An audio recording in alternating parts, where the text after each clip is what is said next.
Chandu the Magician.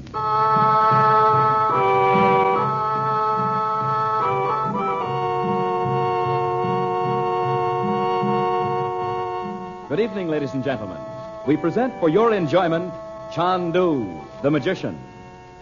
And before our drama begins, we would like to suggest that probably you will like White King better than any other soap you have ever used. If you have a washing machine, listen. Get some White King from your grocer.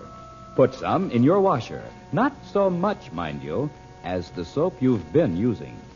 Put in your clothes, put in the water, but not so hot as the water you thought you had to have to get things clean. Then turn on the power, run your wash through, and just see with your own eyes what happens. We try to make this radio drama thrilling, but honestly, what a thrill you'll have when you see clothes washed with this different kind of soap. Save on your soap bill. Save on your gas bill.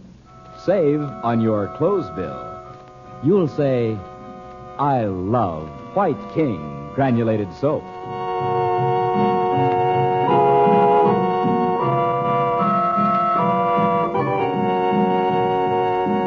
Frank Chandler, known in the Far East as Chandu the Magician, has been obliged to drop his search for the missing drawings in Cairo, and even for Robert Regent.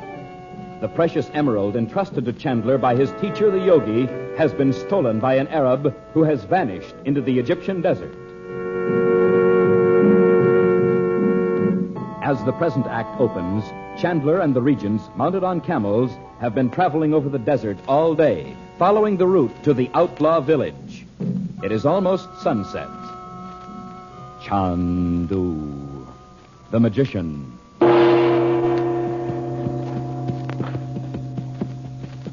I'll race you to that little hill, Betty. All right, if we don't get bucked off or whatever camels do. Don't get out of sight of the guides, Betty. We won't get lost, Mother. Don't worry. Oh, I don't know how they do it. You getting tired, Dot? A little. I'm getting used to the motion of the camel now, though. For a while this morning, I wondered if I could possibly stay on all day. I thought you were pretty quiet this morning. Well, that wasn't the only reason. I was wondering about Abdallah. You didn't tell me last night he was coming with us. It's all right, Dorothy. I hope so. You're not still worrying about Betty. Even if she knew he was up ahead with the guide, she's furious with him. You don't know much about girls of her age, do you? She's so overcome with what she calls the glamour of Egypt. And if she knew Abdallah had actually asked our permission to marry her, well, he'd be glamorous all over again, just as he was that first day in the bazaar. She isn't going to know he's with us. He agreed not to come near her. Well, I don't Now, trust look up him. ahead there. You can't tell which one's Abdallah yourself. Now, can you? Well, no, but I can't trust him, Frank. And I don't see how you can. After all, he's worked for Roxor for 10 years. Well, I felt that way too, Dot, until I had that message from the yogi. Well, And besides, he was certainly on my side in the scrap we got into in Roxor's room. yes, but He took a chance of getting a knife in his ribs. Why should he do that if he wanted me killed? Well, the whole thing could have been put on for your benefit. What? You didn't know the other man. It was Abdallah who recognized him, or pretended to. Oh, come now, Dot. If he wanted to lead us into a trap of some sort, there are many less complicated ways to do it. No, it's not so unreasonable. What's to prevent Abdallah from just running away with Betty? All sorts of things. Well, I don't... Now, don't let this get on your nerves, Dot. Well, what better chance could he want than this? Abdallah hired the guide. Here we are, miles from Cairo in the desert. We'd never find our way back. As a matter of fact, I really don't blame you, Dot. I know you can't help being frightened at all the things that have happened since you left home. But if you begin to worry about things you can't help, you'll turn into a jellyfish in emergencies. And that's not at all like you. Well, I still don't think bringing Abdallah along comes under the heading of things we can't help. I told you. He knows where that outlaw village is. Yes, but... Look here. This trip's the best thing in the world to cure Betty of thinking those sheiks are glamorous. When she sees them in their native village, she'll be all over it. I'd be a lot more sure of that if I didn't remember I was exactly the same at her age. No doubt. Well, remember the crush I had on Valentino in the sheep? How could I ever forget it? Now, pull in your camel, Dot. Now, look over there. No, there in the sky. Oh, it's the oasis. Oh, at last. It's a mirage. Are you sure? Well, it's as clear as can be. A big lake and palm trees and white houses. Oh, Bob and Betty ought to see this. Bob! That's odd. Is that actually a reflection of the oasis? But of course. Why, I always thought that a mirage was imaginary. Oh, no. It's almost like a reflection in a mirror. We're right here, Mom. Come here, you and Betty. What are you stopping for, Uncle Frank? The guides are going right on. Whoa, Mohammed. I wish I knew how to say whoa in Arabic. What do you want, Mom? Look up there. It's a mirage. I thought you'd want to see it. An oasis in the sky. Well, where would a mirage be? Is that the oasis we're headed for, Uncle Frank? I hope not. Why? What's the matter, Frank? It's too far away. I never thought a mirage would look so real. How far away do you suppose it is? The oasis, I mean. Miles. They always are. That's just the trouble. But I thought Abdallah said we'd be there by sunset. He did. Oh, Uncle Frank, I told you couldn't believe anything he said. It'd be just like him to send us out in the desert where there isn't an oasis for 1,000 miles. Oh, don't be silly. That one can't be 1,000 miles away. Well, it's too far to reach tonight, I know that. You wait here. But the guides aren't stopping. I'll stop them. You stay right where you are. You know, Mom, when you get over the other side of a hill, it's like being in the middle of the ocean. I know. Oh, I wish Uncle Frank had left us in Cairo. Why, Mother, aren't you having fun? Well, we're just in his way. And besides... He couldn't make it any better time without us, Mom. He said so. I know what Mother's thinking. That Abdallah. Well, I don't like him any better than you do, Bets. But Uncle Frank has to get the emerald box back. I bet his magic's no good without it. Don't you, Mom? I don't know, Betty. But I can't see why a pickpocket would take the emerald back to his village. He could surely sell it in Cairo. That great big thing? He'd be afraid to. Well, there could be a gem cutter in the village, though. And he'd cut it all up. You're always reading about things like that at home. Say, I wonder if that's what Uncle Frank's afraid of. He's sure steamed up about it. No wonder. Remember what we heard the yogi say in the crystal that first night? He told Uncle Frank to guard the emerald with his life. Oh, I can't help thinking this may be just a wild goose chase. And while we're gone... You're thinking about Daddy. Yes, I am. Roxor could have arranged this whole thing so he could get your father out of Cairo. Did Abdallah say Dad was in Cairo? Was that what he told you after you sent Betty and me upstairs? No. No, he said the last time he saw your father was with Roxor in Algiers. Mother, when was that? Oh, a long time ago. Soon after the ship sank. I'll bet Abdallah knows where Dad is right now. Well, he swears he doesn't. He doesn't even know where Roxor is. That Abdallah. Oh, Mother, you're shivering. Put on your sweater. Oh, you better put yours on, too, dear. Okay. As soon as the sun goes down, it's freezing. Listen. Am I hearing things, or is that music? I thought I just imagined it.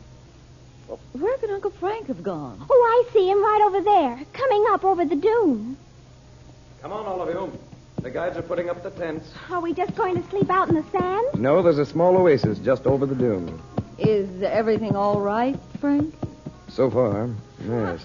I'm beginning to wonder how you get off a camel once you're on him.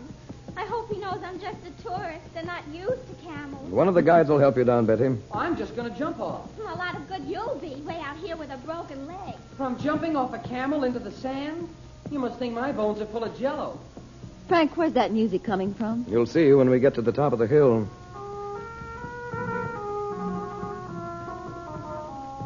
There. Oh, it's just like a picture. A little fire reflected on the palm trees. Well, you'll have to admit this is glamorous, Mother. All right, dear. I admit it. Who are those fellows, Uncle Frank? Another caravan, Bob, camped for the night. I asked them to send their leader over here. Why, they must know their stuff. Finding a little oasis in the middle of nowhere. They do. Something smells awfully good. I hope we can have dinner pretty soon. It won't be long, Betty. The cooking fires are lighted. I feel as if I hadn't eaten a thing for years. After all that lunch? Well, that was a long time ago. Now we'll get off here. Yukov, on deck.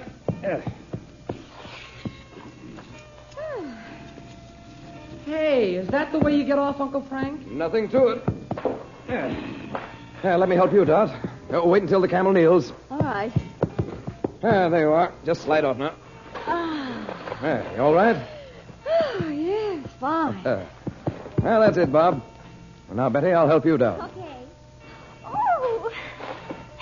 Don't you feel funny and little? Yeah. You can all go over there where they're putting up the tents. I bet we'll creak in every joint tomorrow. Thy night be happy, friend. And to thee, peace. Which way does your caravan travel?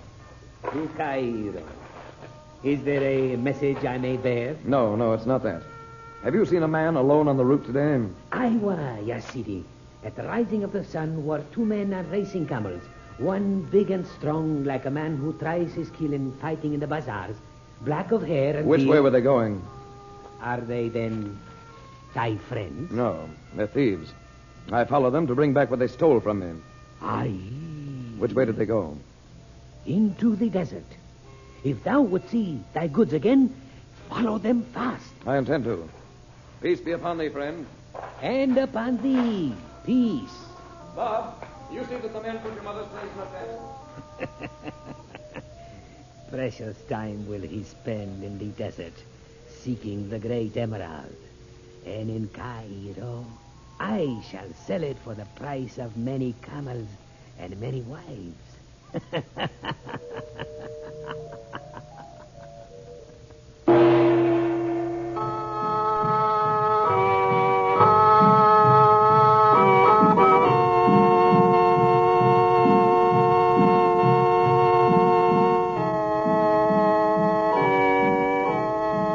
Our drama has come to a close until tomorrow night. But there's drama and maybe magic in millions of homes where White King soap is used. Once upon a time, people thought they should buy 2 or 3 kinds of soap. One for washing machine and dishpan, maybe 1 or 2 for dainty things like lingerie and stockings. But more and more people discovered White King, the one and only one soap you ever need, no matter who you are, where you live, or what you have to wash. Your husband may be an engineer, or he may work in a bank. You may have sheets and pillowcases no end to wash, or you may live in a hotel with no laundering problem other than your nylons. Listen to these wonderful words. White King gets out the stubbornest dirt. White King protects as with a caress the daintiest fabrics. Know what you'll say, do you? You'll say this: I love White King.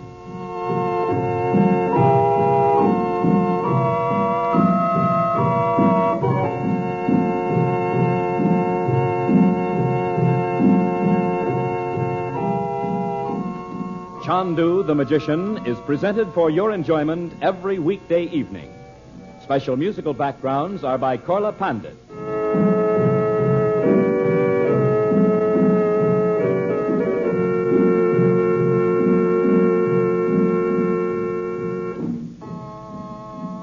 The makers of White King invite you to listen again tomorrow at this same time when the story resumes. Chandu the Magician.